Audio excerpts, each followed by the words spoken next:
উনি যদি reset button দিয়ে 32 নম্বর ইতিহাস মুছতে চান, বঙ্গবন্ধুর ইতিহাস মুছতে চান, 71-এর ইতিহাস মুছতে চান, তাহলে আমি বলতে বাধ্য হব উনি বাংলাদেশের অপ্রয়োজনীয় বর্জ্য।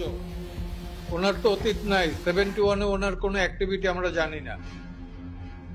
সো 71-এর কোনো অ্যাক্টিভিটি নাই, এবং 5ই আগস্টের প্ল্যান উনি 4 বছর ধরে করছেন না 5 বছর ধরে করছেন, উই ডোন্ট নো।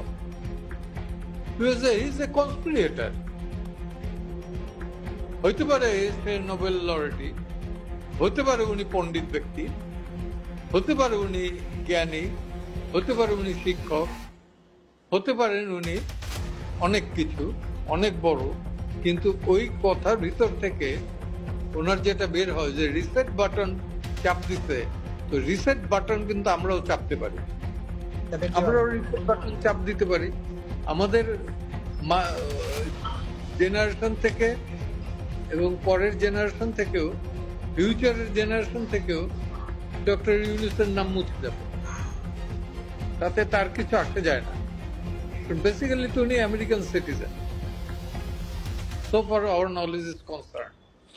নরওয়ের সাথে ওনার খুব ভালো সম্পর্ক, এই দেশের সাথে না, এবং লেকচার টেকচার যা দিয়ে বেড়ানো ওই দেশেই দিয়ে বেড়ানো।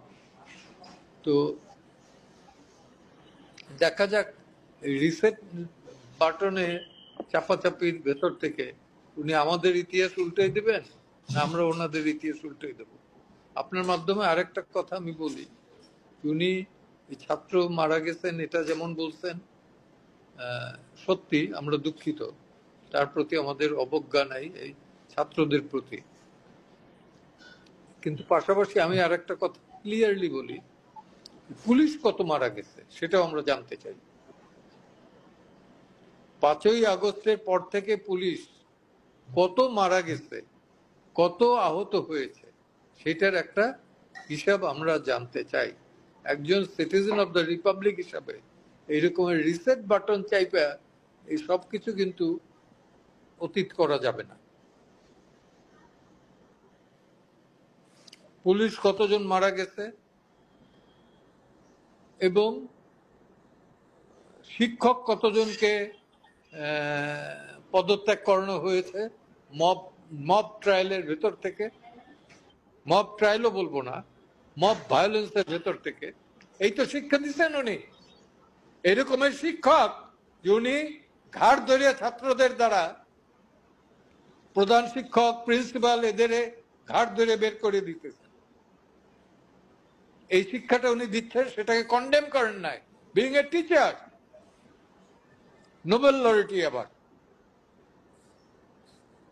ওনাকে দিয়ে অনেক ব্যবসা হবে, গ্রামীণ ব্যবসা হবে, আরো কিছু ব্যবসা হইতে পারে, কিন্তু দেশ পরিচালনা হবে না, এটা গ্যারান্টেড।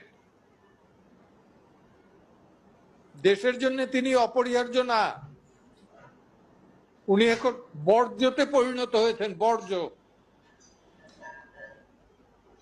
সরি টু সে, উনি যদি রিসেট বাটন দিয়ে 32 নম্বর ইতিহাস মুছতে চান, বঙ্গবন্ধুর ইতিহাস মুছতে চান, 71-এর ইতিহাস মুছতে চান, তাহলে আমি বলতে বাধ্য হব উনি বাংলাদেশের অপ্রয়োজনীয় বর্জ্য। যে ইতিহাস মুছতে আসবে 71-এর ইতিহাস অন্তত, সেটা টলারেবল না। এখনো আমরা বহুত মুক্তিযোদ্ধা বেঁচে আছি।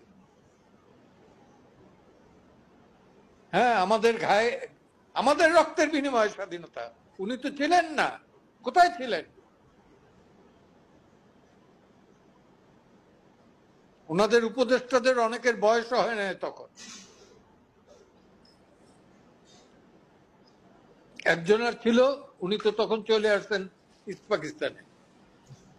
তো যাই হোক, আমি এই ব্যাপারে খুব একটা করতে চাই না, কারণ কে কি বলল, উনি বললেন আর আমার লাভ দিতে হবে এমন কোনো কথা নাই। না, রাষ্ট্রের সর্বোচ্চ জায়গায় থাইকে যদি তিনি একটা ইন্টারন্যাশনাল গণমাধ্যমে সর্বোচ্চ জায়গায় উনি নাই, ওনাকে বসানো হয়েছে, উনি বলছেন যে ছাত্ররা তাকে বসাইছে। উনি তো জনগণের প্রতিনিধিত্ব করেন না, ছাত্রদের প্রতিনিধিত্ব করেন। কোন ছাত্রদের? যে ছাত্ররা ঘাড় ধরে তার শিক্ষকদের শিক্ষা প্রতিষ্ঠান থেকে পদত্যাগ করেন। তাদের প্রতিনিধিত্ব করেন, আমার তো প্রতিনিধি না। ক্লিয়ার?